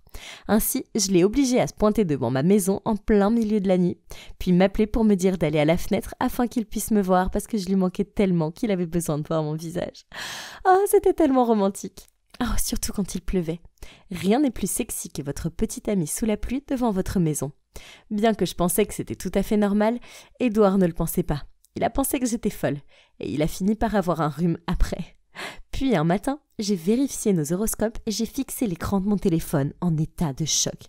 On allait se séparer, et c'est là que j'ai reçu un message de lui. Il faut qu'on parle, je te retrouve après les cours. Oh mon Dieu, ça c'était pas bon signe. Voulait-il vraiment mettre fin à notre relation ? Toute la journée, j'ai imaginé différents scénarios de rupture dans ma tête. Quelle torture! À la fin de l'école, je voulais juste en finir, rentrer chez moi et pleurer sur mon oreiller. Édouard était super silencieux, mais il ne pouvait même pas croiser mon regard, et son air était si sérieux, je me suis dit « Oh non, c'était vraiment en train d'arriver. Notre rupture était inévitable. » Mais ça ne voulait pas dire qu'il devait le faire. Oui, c'est vrai. Alors, dès qu'il a commencé à parler, je me suis interposée et j'ai dit « Je suis désolée, Édouard, mais on doit rompre. » Édouard a eu l'air confus. Au début, il pensait que je rejouais une des scènes romantiques, mais quand il a réalisé que c'était pas le cas, il a demandé pourquoi et j'ai répondu « Parce que nos horoscopes le disent. » En colère, il a répondu « Ariane, j'allais te présenter mes parents ce soir parce que je t'aime. » Quoi ? Il voulait que je rencontre ses parents et que notre relation passe à l'étape suivante ? Bégayant, j'ai rapidement essayé de me corriger, mais il ne m'a pas écouté. Tu fais plus confiance à une ordure d'internet qu'à ton propre petit ami. Je suis qui je suis, mais t'es trop égoïste pour l'accepter. Et aussi, tu aimes la personne que tu as créée dans ton fantasme, pas moi. Donc je pense qu'on devrait en finir ici. C'est pour le mieux. Et puis il m'a laissé là, seule, sous des flots de larmes. Je ne pouvais pas m'empêcher de penser à Édouard et à son air dévasté. Est-ce que j'ai mal lu les horoscopes ? Ou peut-être qu'ils se sont trompés ? Je l'aime et il m'aime aussi. On est fait l'un pour l'autre, n'est-ce pas ? Soudain, j'ai su exactement ce que je devais faire. Donc le lendemain soir, je suis allée chez Édouard. Il a ouvert la porte et il m'a jeté un regard confus. « Ariane, qu'est-ce que tu fais ici ?»« J'ai tout gâché et je suis vraiment désolée. S'il te plaît, pardonne-moi. » Il a reniflé, c'est vrai. Et si ton horoscope te dit quelque chose demain, alors quoi ? Ça n'a pas d'importance. J'ai secoué la tête. Je suis prête à faire quelques changements. Pourquoi tu crois que je suis ici ? Je suis prête à passer à l'étape suivante de notre relation et à rencontrer ta famille. J'ai brandi une boîte de chocolat. Ta mère aime les chocolats ? Oui, Ariane, ma mère aime les chocolats, mais je t'aime encore plus. Ouf, Donc j'ai retrouvé mon petit ami et j'ai aussi rencontré sa famille, qui s'avère être super sympa. J'ai essayé de pas trop parler d'horoscope, mais j'ai peut-être demandé à sa gentille maman si elle était balance. Ouais, elle est, je le savais. Pour l'instant, je lis toujours mes horoscopes, mais je ne les prends plus aussi littéralement. J'ai appris que les étoiles disent les possibilités, pas la vérité. Et en fin de compte, tout ce qui m'arrive est basé sur mes propres décisions et choix. Rien d'autre. Les horoscopes m'ont permis de trouver Édouard, mais ils ont aussi failli me le faire perdre à jamais. Et il est hors de question que je refasse cette erreur. Je me déhanchais au rythme de la musique avec la fille la plus jolie de l'école dans mes bras. Tout était parfait quand soudain j'ai vu une rafale de rouge se diriger vers moi, et la prochaine chose que je sais, c'est que j'ai été giflé. C'était mon ex, Rose. Elle me regardait comme si elle voulait me casser en deux. Ok, Rose et moi n'avons rompu qu'hier, mais ça ne veut pas dire qu'elle avait le droit de se comporter comme une folle avec moi. Salut, je m'appelle Adam et j'aime penser que je suis un gars assez intelligent. Problème, c'est que j'ai un faible pour les jolies filles, j'ai tendance à être aveuglé par leur beauté, ce qui fait que je ne prends pas toujours les meilleures décisions en leur présence. Mais je n'avais aucune idée du drame dans lequel ma faiblesse pour les jolies filles allait m'entraîner. Donc tout a commencé avec la fête de fin d'année de la fac. Mes amis et moi avons beaucoup bu. Alors, quand mon ami Stéphane a parié un hamburger que je n'irais pas demander à Lise de danser, je n'ai pas hésité à l'aborder. Bon sang, elle est si belle, et bien trop bien pour moi. Alors je m'attendais à ce qu'elle me dise de m'en aller, mais au lieu de cela, elle a souri et m'a laissé la conduire sur la piste de danse. Pendant qu'on dansait, elle m'a chuchoté à l'oreille que je lui avais toujours plu. Et là, vous l'avez deviné, Rose, ma folle d'ex, a déboulé et m'a giflé. Je me suis réveillé le lendemain matin avec un mal de tête dévastateur. C'était quoi tous ces cris venant de l'extérieur de ma fenêtre ouverte? J'ai enroulé ma couverture de lit autour de moi et je me suis traîné jusqu'à là-bas pour jeter un coup d'œil. Lise et Rose se criaient dessus. « C'est le mien, pas le tien, ne t'approche pas. C'est moi qui le veux, pas toi, mets ça dans ta tête. Oh oui, on devrait peut-être demander à Adam qui le préfère. À quoi bon puisque nous savons toutes les deux qu'il va me choisir? » J'avais bien trop la gueule de bois pour ça, alors j'ai fermé la fenêtre et je suis retourné me coucher. Ces filles, elles ne voulaient pas s'arrêter. Les jours suivants, elles m'ont bombardé de messages et m'ont attendu devant chez moi. D'accord, la plupart des mecs rêvent de deux jolies filles qui se battent pour eux, mais croyez-moi, les regarder s'arracher les extensions de cheveux n'est pas aussi glamour que ça en a l'air. Heureusement, mes prières ont été exaucées par nul autre que Eric, mon frère génial. Il est arrivé avec un billet pour une croisière de luxe de 2 semaines. Il l'avait réservé il y a longtemps, mais il y a eu un empêchement au travail, alors le billet était à moi. C'était super. J'ai fait un câlin à mon frère, lui ai pris le billet des mains et ai commencé à faire mes bagages. La partie la plus délicate était de se faufiler derrière Rose et Lise, qui traînaient toujours dehors. J'ai donc emprunté le sweat à capuche et la casquette de mon colocataire et je me suis fait passer pour lui pour passer devant elle. Résultat, elles ne m'ont même pas regardé 2 fois. Au revoir à mon cauchemar de Lise et Rose et bonjour aux vacances de mes rêves. C'est ça la vie. Je faisais confiance à mon frère pour réserver un endroit aussi somptueux. Ma chambre était immense et avait son propre balcon. Il y avait tellement de choses à faire ici, depuis le bar en plein air, les dizaines de restaurants, les piscines, le cinéma. J'étais dans mon propre complexe flottant, le paradis. Le lendemain matin, quand je me suis réveillé dans mon grand lit, j'ai écouté les sons du silence. Oui, oh doux silence, comme tu m'as manqué. C'était une zone sans discussion entre filles. Je me suis changé et j'ai marché jusqu'au bar extérieur. Il n'était clairement pas trop tôt pour un cocktail. J'avais mis une paire de lunettes de soleil, c'est alors que je l'ai repérée. Elle était magnifique. J'ai rapidement commandé 2 cocktails et j'ai commencé à marcher vers elle. J'étais sur le point de lui tendre la boisson, mais j'ai trébuché sur une chaise longue et j'ai regardé le verre tomber au ralenti. J'ai essayé désespérément de l'attraper, mais non. À la place, j'ai réussi à la frapper dans le dos. Elle a poussé un glapissement et a crié « Espèce de pervers, à quoi tu joues ?» Je suis resté là, bouche bée, à me demander si je devais plonger dans la piscine pour échapper à ce drame ou non. J'ai baissé les yeux sur mes lunettes de soleil qui, dans toute cette action, étaient tombées. Soudain, une idée m'est venue. Alors je me suis penché, j'ai tendu le bras et j'ai fait semblant de les chercher à tâtons. Elle m'a regardé pendant un moment puis a ramassé mes lunettes de soleil, les a mises dans ma main et a dit « Oh, je suis désolé, je n'avais pas réalisé. Tiens, laisse-moi t'aider. » Puis elle a pris mon bras et m'a guidé à travers la zone de la piscine. Je l'ai remerciée et avec mes lunettes de soleil, je l'ai regardée partir. Donc elle pensait que j'étais aveugle. Ouais, ce n'était pas ma meilleure idée, mais ça m'a permis au moins de me sortir d'une situation délicate avec une jolie fille. Plus tard ce soir-là, je suis allé au restaurant buffet pour dîner. J'allais empiler mon assiette quand je me suis heurté à quelqu'un et j'ai failli la faire tomber. C'était encore cette jolie fille. J'ai rapidement mis mes lunettes de soleil, puis je me suis délibérément tourné dans le mauvais sens et j'ai dit à haute voix « Oh, je suis désolé ». Elle a posé sa main sur mon épaule et m'a guidé pour que je sois face à elle, puis a dit « C'est moi, la fille de la piscine. Et c'est bon, j'aurais dû regarder où j'allais. As-tu besoin d'aide ?» Je l'ai rapidement coupé. « Non merci, c'est bon. » Puis j'ai levé mon assiette jusqu'à mon nez et je l'ai reniflé. Ces crevettes sentent vraiment bon. Elle a levé un sourcil devant mon talon pour sentir la nourriture. Alors j'ai continué à faire semblant de renifler la nourriture en la mettant dans mon assiette. Vous savez quoi? Elle n'arrêtait pas de me fixer. Finalement, elle est partie. Ouf, je l'ai échappé belle. Ensuite, je me suis rendu au bar du pont supérieur pour me détendre, avec un autre cocktail. Puis, qui s'est rapproché? Mais oui, vous l'avez deviné, la jolie fille. J'ai immédiatement détourné les yeux d'elle, mais qu'est-ce que c'est? Elle s'est avancée vers moi et s'est assise en face de moi. « Hé, tu te souviens de moi ?» m'a-t-elle demandé. Saisissant ma chance de flirter avec elle, j'ai répondu « Oh oui, comment pourrais-je oublier quelqu'un d'aussi beau que vous ?»« Hein? Comment savez-vous que je suis belle ?» Mince, j'avais besoin de réfléchir avant de parler. « Ah, eh bien, c'est votre voix. Une voix douce comme la tienne ne peut appartenir qu'à une belle fille. » La crise a été évitée, car après cela, nous avons commencé à bavarder, et mon Dieu, c'est un amour. Savez-vous qu'elle milite pour une organisation qui s'efforce de garantir les droits des petites filles nées en Afrique? Je sais, c'est formidable. La soirée touchait à sa fin, et elle a dit « Oh, au fait, je m'appelle Bella. » J'ai répondu « Bella, un nom aussi beau que ton âme. Moi, c'est Adam. » Elle a eu un petit rire nerveux. « Eh bien, Adam, il se fait tard. Je suppose que je ferais mieux de retourner dans ma cabine. » Je ne voulais pas que la nuit se termine, alors j'ai lâché. « Waouh, Bella, regarde le ciel, n'est-il pas magnifique ?» Elle m'a regardé fixement, puis m'a répondu « Comment tu sais ?»« Oups, bien sûr, j'étais censé être aveugle. Je peux le sentir avec la brise. » Elle m'a jeté un regard interrogateur, puis a dit « Bien, bonne nuit. Et si on se retrouvait à la salle de jeu de demain, disons à 10h ?»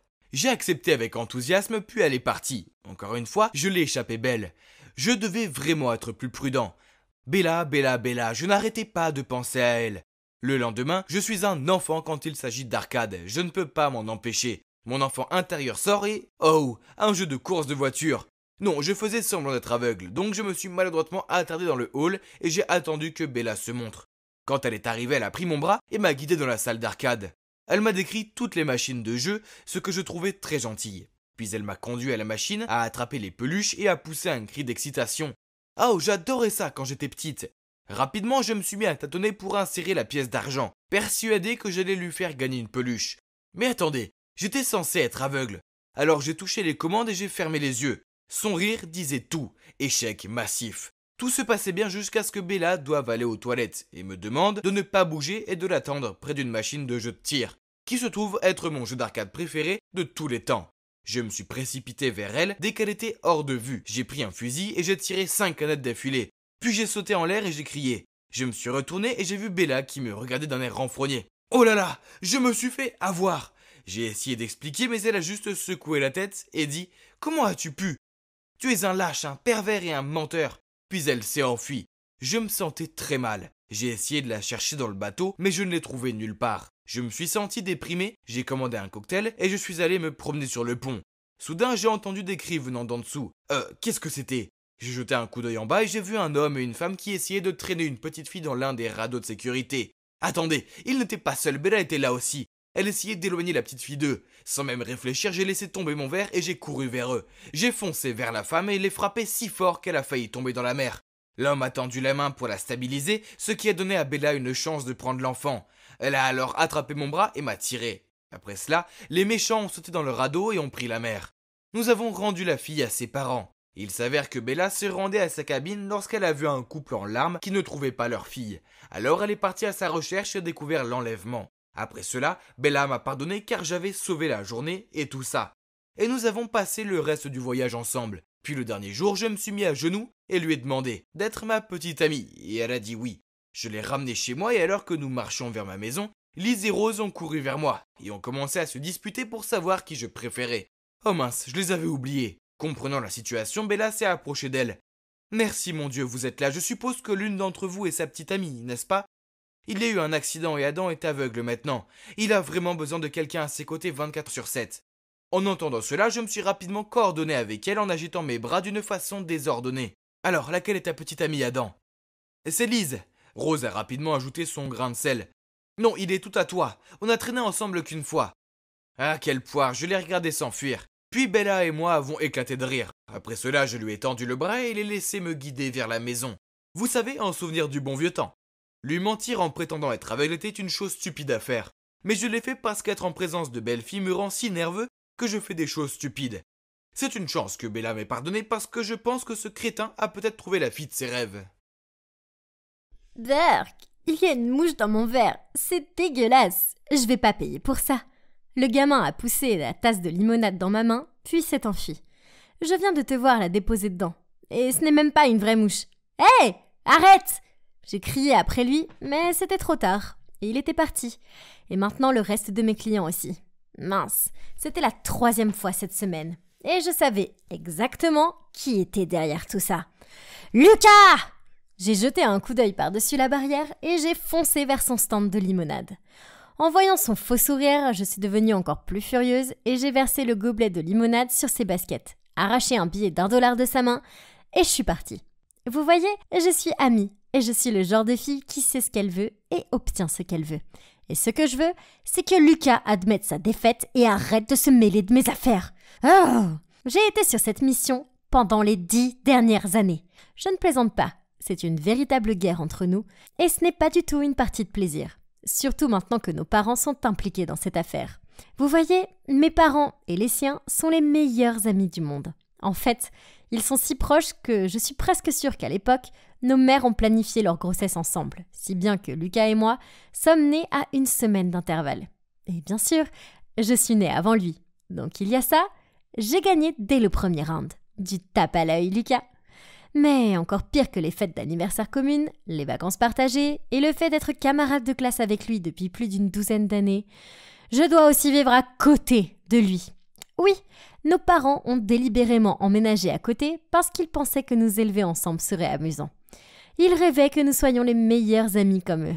Ah, aucune chance. Au contraire, notre détestation l'un pour l'autre a commencé dès notre plus jeune âge. Chaque fois que Lucas venait chez moi, il jetait mes Barbies à travers la pièce, leur coupait les cheveux ou enveloppait ma maison de poupée dans du papier toilette. Alors je me suis vengée en transformant sa chambre en un champ de mines de Lego. Ha! Et puis j'ai dessiné des fleurs sur son stupide visage pendant qu'il faisait la sieste. Nos parents ont mis ça sur le compte de petites choses mignonnes que les enfants faisaient, mais rien de tout ça n'était mignon. C'était la guerre. Notre querelle s'est intensifiée dès que nous avons commencé à aller à l'école. Tout était un concours entre nous. Des notes aux activités scolaires, et même simplement pour le piège côté fenêtre dans le bus scolaire.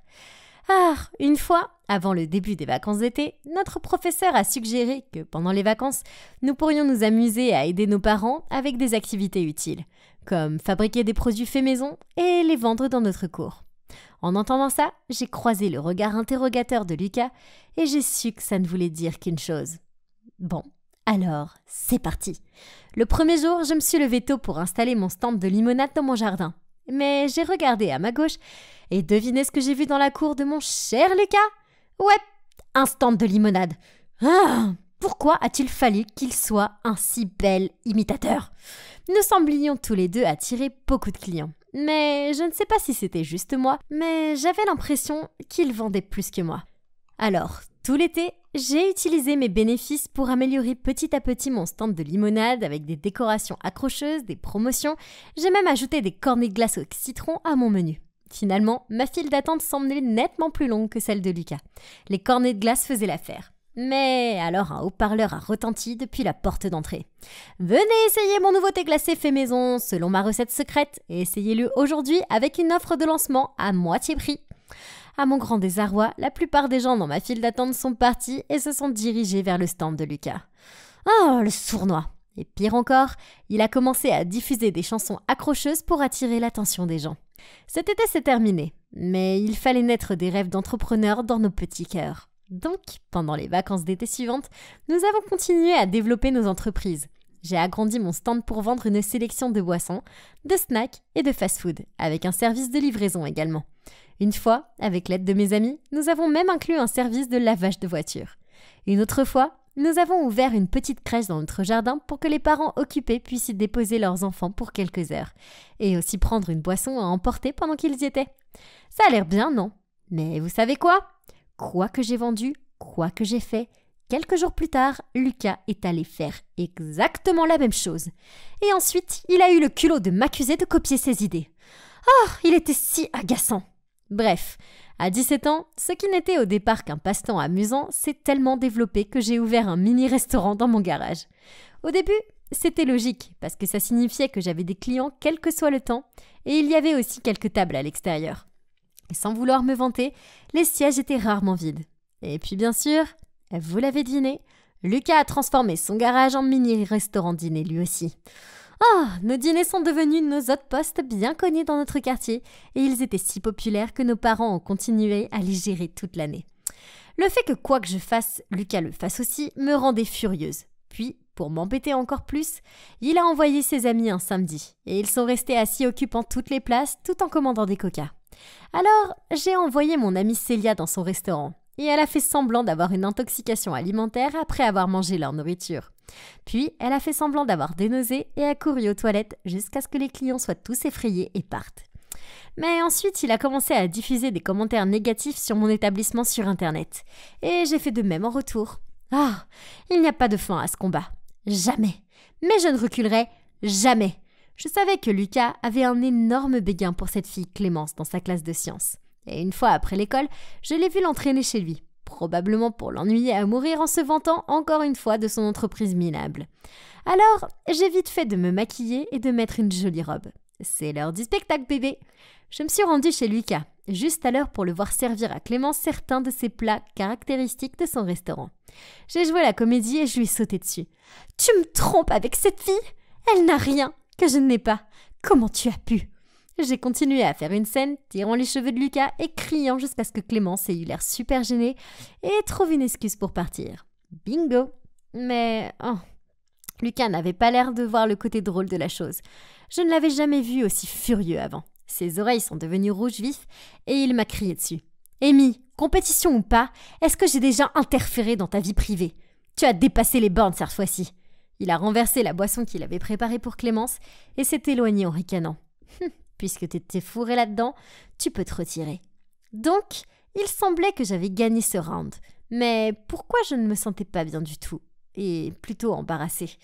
Après cela, Lucas ne voulait même plus me regarder dans les yeux. Peu importe. Je veux dire, il va finir par se calmer et recommencer à fourrer son nez dans mes affaires de toute façon. N'est-ce pas? Puis un jour, après l'école, je suis arrivée à la maison pour trouver mes parents assis avec un homme étrange, à l'allure professionnelle. Ils m'ont appelé pour que je me joigne à eux. Puis l'homme m'a dit qu'il voulait ouvrir une franchise de fast-food bien connue dans le quartier. En voyant que je n'avais pas l'air vraiment intéressée par ce qu'il disait, il a fait une remarque sarcastique. « Allez, vous comprenez ce que je veux dire. Ce serait ridicule d'avoir 3 fast-food au même endroit, n'est-ce pas? Et regardons les choses en face. Le vôtre n'est qu'un petit hobby de gamine qui n'ira jamais nulle part. Allez, prends ça. » Il m'a tendu une enveloppe. « Et concentre-toi sur tes notes. Laisse les affaires aux adultes. » Furieuse, je lui ai arraché l'enveloppe.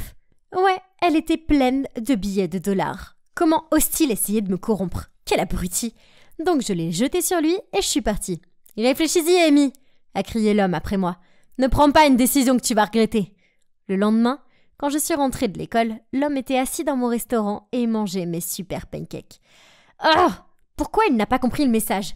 Je me suis précipitée vers lui et lui ai dit de partir. Il m'a souri et a dit « Ils sont bons, tu sais. Je pense qu'il y a de la place pour nos 2 entreprises. Tout ce que tu as à faire, c'est de retirer quelques plats de ton menu. » Et il a fait un geste vers les pancakes. Et répand des rumeurs sur l'hygiène du restaurant de Lucas, ce qui n'est pas à la hauteur de le fermer, et je te laisserai garder ton restaurant.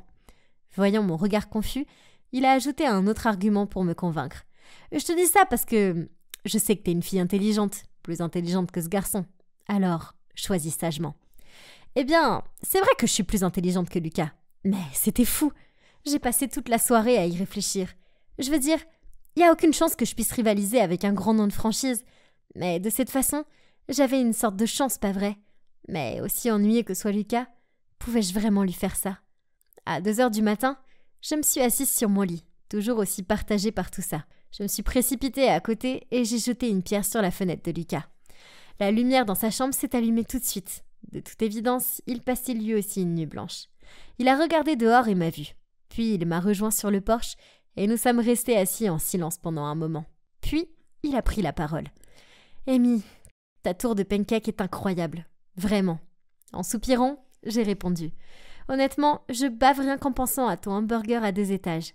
Mais si on ne se retire pas les plats de nos menus, je pense que cet homme trouvera le moyen de nous faire fermer. Il secoue la tête. Eh bien, l'ennemi que je connais n'abandonnerait pas aussi facilement, n'est-ce pas?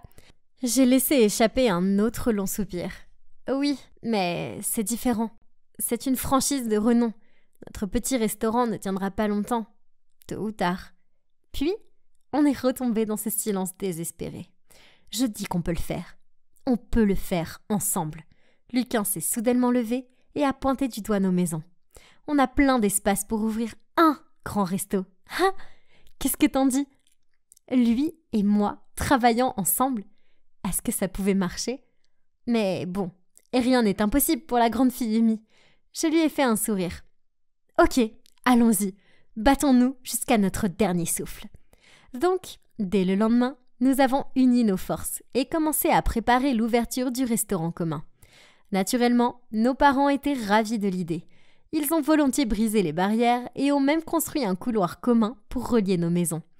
Nous sommes maintenant officiellement enregistrés comme une seule entreprise et nous avons tous nos certificats d'alimentation, de sécurité et d'hygiène. Vous savez, les trucs ennuyeux mais officiels. Quant aux franchisés, il s'avère que les gens de la ville nous sont fidèles. Alors, quand l'histoire de ces sales coups s'est répandue, tout le monde lui a dit qu'il boycotterait son restaurant s'il en ouvrait un. On n'a plus jamais entendu parler de lui. C'est le karma. Et qu'est-ce qui s'est passé ensuite? Eh bien, Lucas et moi gérons toujours notre entreprise ensemble. Et ça marche plutôt bien jusqu'à présent. C'est une vraie affaire de famille, avec tout le monde qui donne un coup de main. En fait, il s'avère que gérer notre propre entreprise ensemble est bien plus amusant que de se faire concurrence. Peut-être que Lucas n'est pas aussi mauvais que je l'ai toujours pensé.